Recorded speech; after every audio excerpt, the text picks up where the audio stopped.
Eskerrik asko, legebiltzarburu anderea, arratsalde on danori. Justiziaz hitz egiten dugu, edo txanponaren beste aldean dagoena injustiziaz.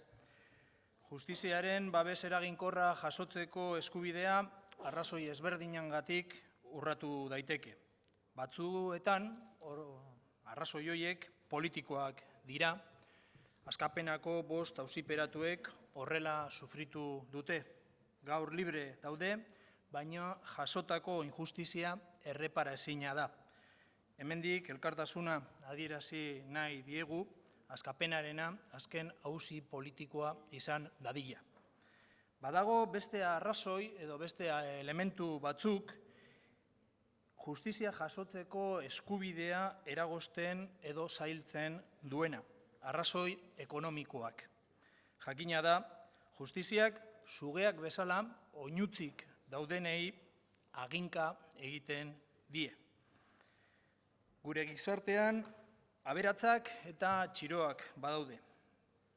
Tristea da, tamalgarria, baina konstatazio bat, horrela da.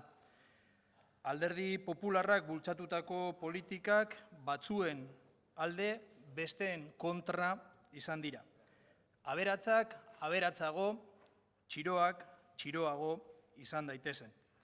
Logika horretatik, inposatu nahi izan zuten justizia bat aberatsentzat, justizia ordaindu dezaketenarentzat, beste bat txiroentzat ordaindu ezin dutenentzat. Azken honi justizia deitzea agian gehiegizkoa bada eta injustizia deitzea hobeto.